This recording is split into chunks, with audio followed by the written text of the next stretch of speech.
Welcome back to the Untamed Social Podcast. Today's episode is really for the brands who feel like they're doing all the right things, but nothing is clicking. The content maybe feels a little bit flat, it's stagnant with growth, and no one on the team really knows what's going on. Our guest today, I'm really excited about, is Alex M.H. Smith. He is a strategist, a writer, and the founder of Basic Arts. He helps CEOs and founders build brands that stand alone in their markets by focusing on one powerful question, which is, how can your business deliver the most value? So if your marketing strategy feels like it's stuck in 2016, then this episode might just be the wake-up call that you need. Alex, thank you so much for joining us. Thank you. I need to get that. I need to get that bio from you. That's better than what I say. Fully crafted for you. Definitely. So, you clearly have a lot of expertise on strategy. I know this personally because I follow you on LinkedIn. That's how I found you. I also subscribe to your newsletter, The Hidden Path. And your approach to strategy, in my opinion, kind of breaks all the traditional rules of marketing. I mean, your book alone is called No Bullshit Strategy. And I think it's really a fresh take on what it takes to stand out in a really, really competitive and crowded space. So with that being said, maybe to start, we should define the problem when it comes to relevant strategies.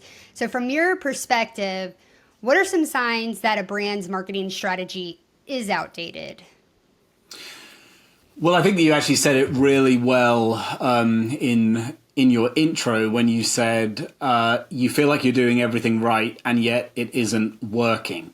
I sometimes liken it to, I think that when people have got what they perceive to be marketing problems or sales problems or anything that is just in the universe of like, why aren't people buying our stuff? They tend to try and address the problem kind of at what they perceive to be the sort of the epicenter of the problem. So I got a sales problem, I've got to deal with my sales stuff. I got a marketing problem, I've got to deal with my marketing stuff. But to me, this is what they're often doing is it's like they are tuning the engine on a car that has no wheels, right? And it doesn't matter how well you tune that engine, the thing's just not going to have any traction, because the issue is that the fundamental concept of the business in the market is flawed. So, I love all that kind of Alex Hormozy kind of content, talking about all these tactical things that you can do. And it's all brilliant stuff. And I agree with all of it. But what I also think is that there are loads of businesses out there who are following all this advice and it still isn't working, because the problem actually lies at a higher level. The problem lies on the fact that this business, because of whatever it is that it doesn't actually have any real leverage or traction or competitive advantage in its industry. And so you need to, first of all, get that stuff sorted out. And then when you apply those sales and marketing tactics, what do you know? Suddenly those exact same tactics, they magically start working because, and I'm being a little bit too reductive here, but you'll get my point. Because suddenly you're actually selling something that people want rather than selling something that people don't want. And it kind of is as simple as that. But it's weird how people will often work on everything except for the actual core fundamental idea of the business. And that, to me, that's so true. And to me, that's what strategy is all about. It's actually like making sure that core idea is kind of high demand and has traction. Yeah, definitely. And I mean, we see this in social media all the time. I can't tell you how many brands come to us and they, tell us, well, our views are high, but our engagement is down. And the truth of the matter is that they're looking at things from the wrong perspective. Just like you said, like tuning that car up with no wheels. I mean, they I don't know what it is. Do you feel like there is a reason why it's hard for brands, even brands with giant marketing teams, to understand that there's a core foundation, like a core place that they're missing out on, and it all comes back to the one thing that is strategy? Well, yeah, I mean, I think there are loads of reasons for that. I could go on for an hour about that. But for example, one of the main ones is that sorry, my kids are all just coming home now, so you might hear some That's okay. One of the main things is that you will get every other sort of part of business, if you like. It has a team, a department, a person looking after it. And so these are the sort of like the pillars of a business that we might work on. We've got our marketing team, we've got our sales team, and we've got all these other things. But the thing about strategy is that it's actually kind of like the umbrella concept that glues all these things together. And broadly speaking, nobody has responsibility for that. No one's even thinking about it. Now, in principle, the person who should be thinking about it is the founder or the chief executive. But not everybody operates like that. A lot of founders might be a product person or a technical person, and so even though technically they are the founder of the business, they aren't actually taking on that sort of strategic role of looking out across the market and thinking about, okay, what is the angle that we can take here that's actually going to give us leverage? So in a lot of businesses, you just simply have nobody who's even thinking about the question. Like if every single company on the planet, like I would think like, nobody doesn't have a website, right? Anybody who's starting a business just thinks to themselves, "Oh, well, I better get a website," sort of thing. Even if maybe they don't really need it, but generally they do need it. It's just something that people remember. People do not say that about, "Oh, I guess I better get a strategy." People just don't. It doesn't even cross their mind. So it's not so much that they are doing it badly. It's just a question that never gets asked in the first place. And then when they don't perform, they put all the blame on the low performance on these sort of tactical things that they're doing. And then they'll give a hospital pass to an agency like yours, let's say, and they'll say, "Hey, no one's buying our stuff. Maybe you can fix it." But actually the truth is that, sometimes you can fix it if that truly is their problem. But broadly speaking, they're kind of asking you to polish a turd, aren't they? And there's if someone just comes to you with a duff offer, like there's a limited amount that you as an agency can actually do. And in a way, if I was in that situation, I would be kind of like, I don't really want to be held accountable for the results of this business when what I'm doing is not able to solve the fundamental problem. Yes. I think you just nailed that on the head for us, and probably our biggest problem that we run into, being a lot of people look at us and they're like, "Oh, it's a social media management agency." And it's like, yes, we do full management, but also, I think what makes us stand out is that we're also consultants. We know social media inside out, and we're here to help you with your social media strategy. So a lot of times we get just exactly what you described, where a client will come to us and they'll say, "Make this better, do better for us." And we show up and we're like, okay, well, there are a lot of things that need to change, and we need to get down to the fundamentals of your strategy and what that looks like to align with your entire messaging for your brand. And they sometimes don't really adapt to that because they think we're just kind of there to execute the social media management side. And so that is definitely a difficult situation for us to be in, and it happens more often than we would like. Yeah, no, I think that's just the sort of cost of entry, and I would imagine that from looking at it from the client's point of view, I think most client agency relationships probably end in tears. I have no stats on this, but it wouldn't surprise me if 80% of client agency relationships basically end up with the agency thinking the client's an idiot and the client thinking that the agency did a terrible job. And little do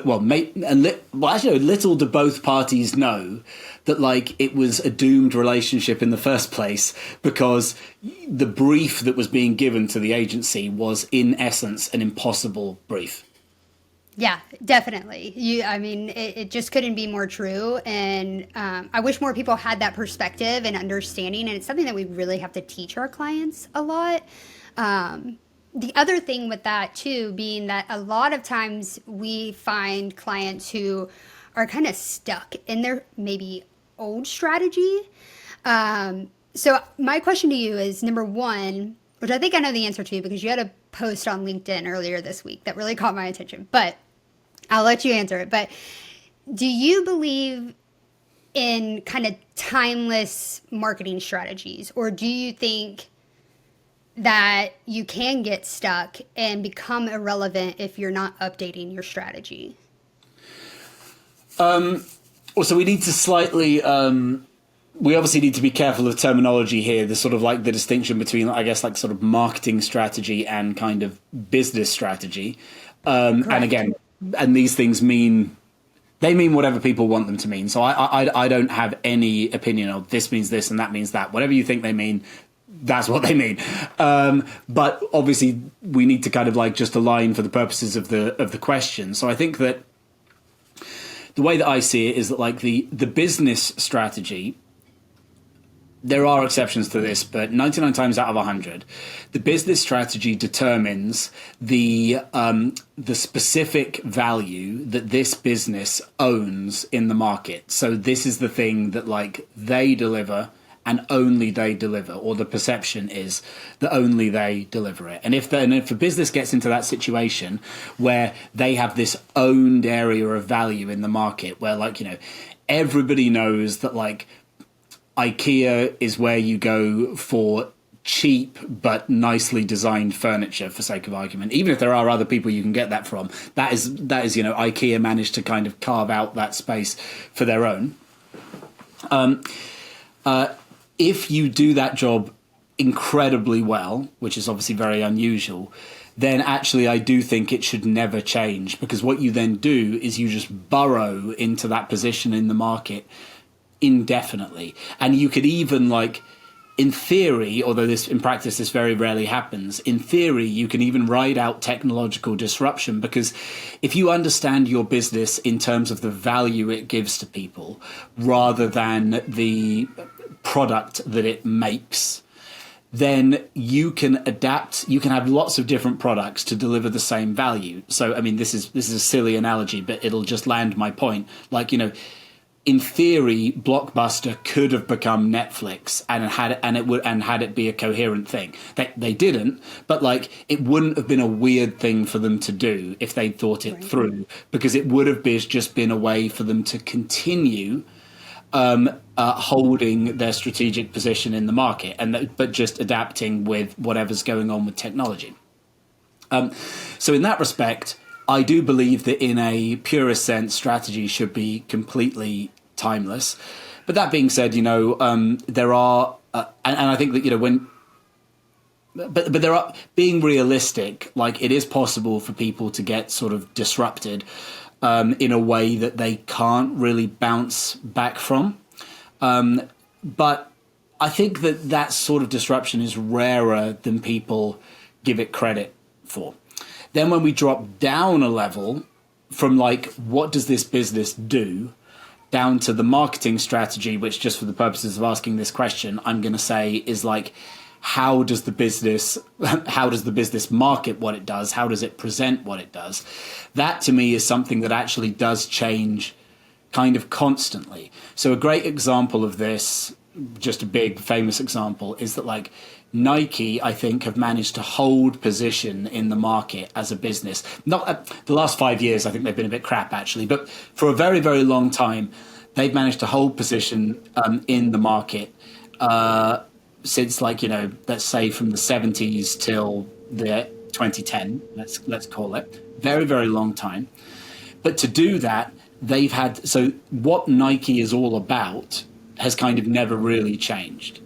Right. But the way that they've marketed has had to adapt constantly, because marketing is obviously in negotiation with culture and different generations coming through and whatever it might be. Yeah. So like a Nike ad from 1974 is very different than a Nike ad from like 2007. But the two things are actually pointing at the same place.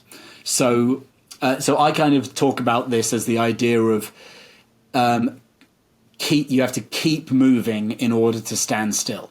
You know, you're trying to stand still in the market. You are trying to burrow into a given position in the market so deeply that nobody could ever dislodge you. And that position has to be a timeless position.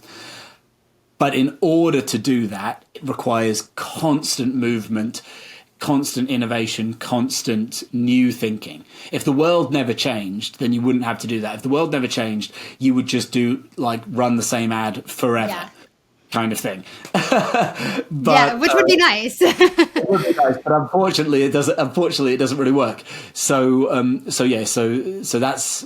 So you see what I mean about how you have these two layers. Definitely. One layer is static, one layer is constantly in motion. Yes, and I think that's actually exactly kind of what your LinkedIn post was about earlier this week. It was I loved it because as a social media expert, looking at the content that you're sharing on LinkedIn, it's just so in depth and full of value that it's very hard to ignore. I think that it was something crazy. It had like 50 slides. Am I right? It was that one. I was just oh my gosh, it was so good. No, I was just like experimenting, like how would a really long, in-depth one do? That was basically my question, and the answer is not particularly well. So I don't know if it was really worth the effort. Yes, some people liked it.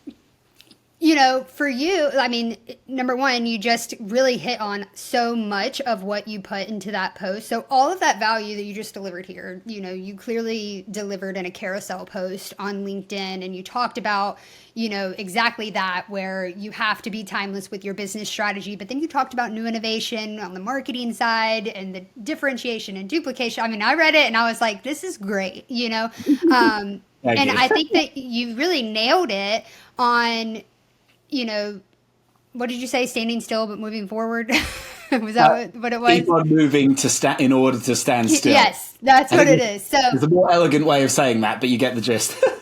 Yeah, and I think that's so foundational and something that a lot of businesses really miss on, like we talked about before, is that you forget that fundamental aspect of the business strategy, that you have to have that in place first in order to even begin on the marketing side of things, because that's going to constantly be evolving. And well, exactly. If you can really find that niche and where you should be for your business strategy to make it so that it is timeless and you don't have to switch it up all the time, then it becomes easier to shift when you do need to do that for your marketing strategy, in my opinion. Exactly, yeah. And so, I mean, in a sense, it's actually quite useless advice on the basis that, like, 98% of companies do not have that sort of that unique value piece sorted out. So the idea that you would then keep on innovating around that space is sort of useless because you don't have anything to innovate around. So instead, they do what, of course, we know most companies do, which is that they basically sort of flip-flop and jump from sort of one thing to another, constantly sort of scrambling for the magic thing that works. And then maybe they hit the magic thing that works by accident, but they haven't necessarily unpacked what that thing is and why it works. And so then they actually move away from it and they're like, oh, hold on, things aren't working anymore. So because there's never that still center to what they're up to. Never. Yeah, never. It's probably one of the most frustrating things. But okay, so let's say that a brand does realize that, say they do have, you know, their timelessness in their business strategy, and they've got a solid foundation for that. They've carved out their space, but they realize that their marketing strategy is becoming outdated. Mm-hmm. They're ready to make a change. Now what? What kind of advice do you have for them in that respect? In the scenario where they actually have the business strategy reasonably well sorted? Yes. What would be the pithy way of answering it? I think that, well, what springs to mind is that the purpose of any business and any business strategy is the delivery of value. So the definition of a business in my mind is system that creates value and then exchanges that value for other value, i.e. money. So just like simple value exchange thing. And in that situation, the more value you create, the more value you collect. Now, when it comes to then marketing that value, you basically it's not enough to just sort of like know that you are creating it. You have to frame it in a way that the customer is going to understand and the way that the customer is going to want. And there isn't one way of doing that. There are lots and lots of ways of doing that. And one thing that I think where I differ from a lot of what I think a lot of people think that like the way that a company works is like you identify a problem and then you solve that problem, which I actually don't think is really true. Because if you have a company that like generates new value, you'll actually find that that is the solution for lots and lots of different types of problem. Because if you can just sort of ask, okay, what would the absence of this value look like? That gives you the starting point for lots of different sort of customers. So if we take someone like Ford have done amazing strategy work in the last couple of years, but like Ford have gotten Ford means one thing to a soccer mum. It means one thing to a dad going through a midlife crisis. It means one thing to an outdoorsy person. It means one thing to a plumber, right? So like Ford is one cohesive business, but its value can manifest in different ways for different people. So I believe that like if you start with like the value that you are creating and you have a clear idea of that, you can then ask under what circumstances would people benefit from this, or what different types of people would benefit from this, and you can then sort of market accordingly. And I know that like Ford is like this massive company, but if you take it down to a smaller company, so in my case I've got the whole sort of no bullshit strategy thing, right? But I'm a very, very, very small business. I'm not Ford. But the truth is that like when I step back from that, there is an application of that for a big corporate client like Procter & Gamble or Porsche or someone.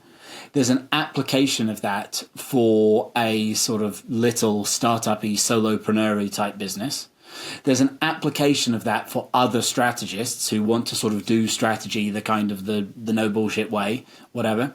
So you see, even a tiny company like myself, when you have a clear idea of what you're doing, you can identify these new marketing possibilities and you can spread your risk. Which is very different from that widget mindset, which is like, I need to find a problem and then I need to solve that problem. And then therefore, well, don't get me wrong, that does sometimes work, but I think it's a lot harder than it sounds, because everyone out there is looking for a problem to solve. And if there was a problem that was crying out to be solved and people were begging for, someone would have already like figured it out. You know, you're not very likely to find sort of unsolved problems that have got an easy to generate solution, because like markets are very mature right now. So you have to be much more creative than that. You have to generate slightly weirder, more kind of like unpredictable ideas, which nobody was asking for. Nobody asked for Liquid Death. Nobody asked for Apple. Nobody asked for any of the fucking... Pardon? I don't know if you swear on here. That's okay. Nobody asked for any... Or nobody asked for any of the great companies. But then when they saw them, they were like, oh, suddenly I can understand... I want that. I can understand what that would mean in my life. So do you see how that's very different than doing this sort of problem then solution mindset? That was a bit of a tangent, but to take it back, I think you just have to like essentially just ask, what does the absence of your value look like for different people? And then suddenly, boom, you open up a whole bunch of different possibilities. That is actually like, you know, I'm very, very judicious about my use of AI in all of this. But there are certain tasks where it can do a really good job. That is one task where it can do a really good job, because you could say, what my business is all about is blah. The value that we create is blah by doing blah. Give me a list of 10 different scenarios or different types of customers for whom this would be useful. And then you'll see, and you'll be like, oh, well, I never thought about taking this to them. That could be a good idea. Yes, and actually, that's something that you really at the core of it. It's all about your audience, and so that's something that I know that I preach all the time, especially when I'm consulting with these brands who are looking to do, whatever that could be. They need to see more engagement, or they want more conversions, or whatever it is. At the crux of all of it, in my opinion, it comes down to, especially on social media and marketing in that area, it comes down to the consumer. And sometimes I feel like brands really forget to put themselves in the shoes of the consumer and deliver what they're seeking. And it's more about, what would I do? And it's like, well, you're too in depth in the brand. You need to step back and you need to look at yourself as a consumer, and I think that a lot of brands really miss out on that. So in my opinion, you nailed that. And that is at the core of everything. Is if you don't understand what your audience is looking for, or who your audience even could be potentially, then you're already like on your way to being irrelevant when it comes to social media. Yeah, and it's damn hard. I mean, I screwed this up. I sort of screwed this up royally for myself, because like we were talking about before we came on air, that like the truth is that like, obviously I'm targeting sort of business owners with what I do. But the fact is that I don't know, 80-90% of my audience is not business owners. So you can make an offer to that audience and you think, wow, my conversions are absolute crap. But actually, like, if you were doing the numbers properly, your conversions from the amount of your audience that is actually relevant for the offer are perfectly fine. It's just that most of them weren't there, Yeah. So it's the subtle. So like the subtleties, yeah, they're really difficult to tease out. Yeah, and actually, we run into that problem as well. I mean, if you look at our Instagram and our following over there, you're going to see that it's majority social media managers. They like the advice that we give and how the business is run. So I feel like that's a common problem. Is that you attract other people kind of in your area. And so it does make it difficult to kind of differentiate between those numbers and those conversions. This is why everyone who builds up a following online ends up selling to peers, not customers. This is why everyone ends up doing that whole sort of like, here's a course teaching you how to do a course kind of snake eating tail, because that is so easy to sell compared to and it is all, I mean, I'll probably end up doing this as well, but it's all kind of bullshit, because what these people never tell you is that like if I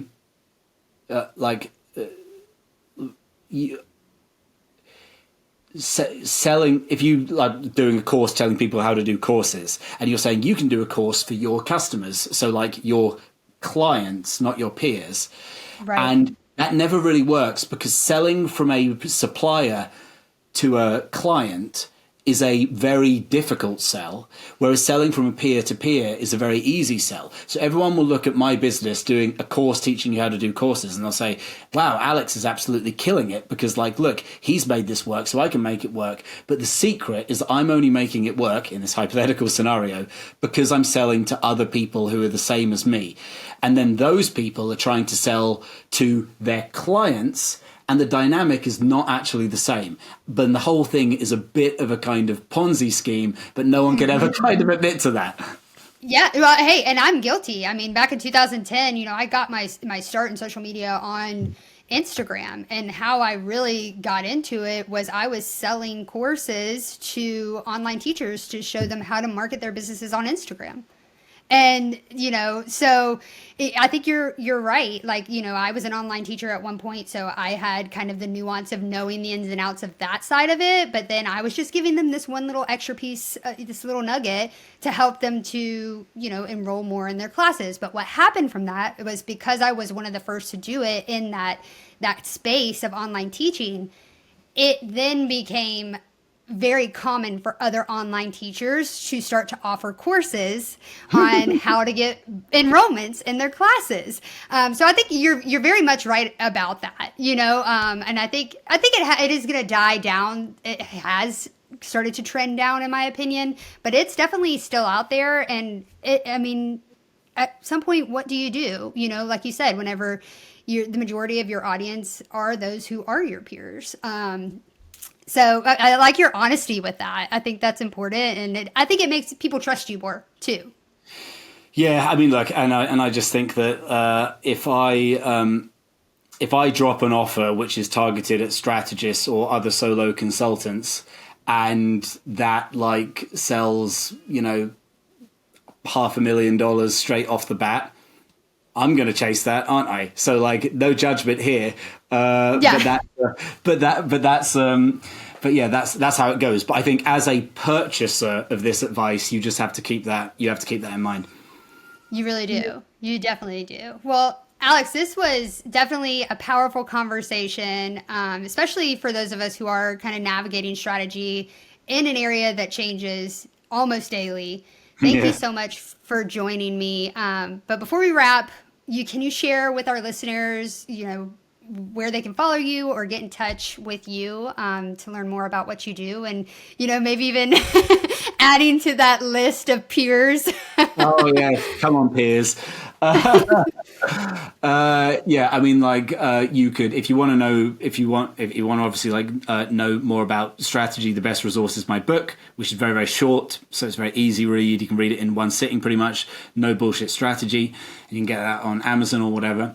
And then if you want to go sort of deeper into it, then definitely you can find me on LinkedIn, or the best source is obviously the newsletter, where I'm sort of dropping all the free webinars and articles and etc.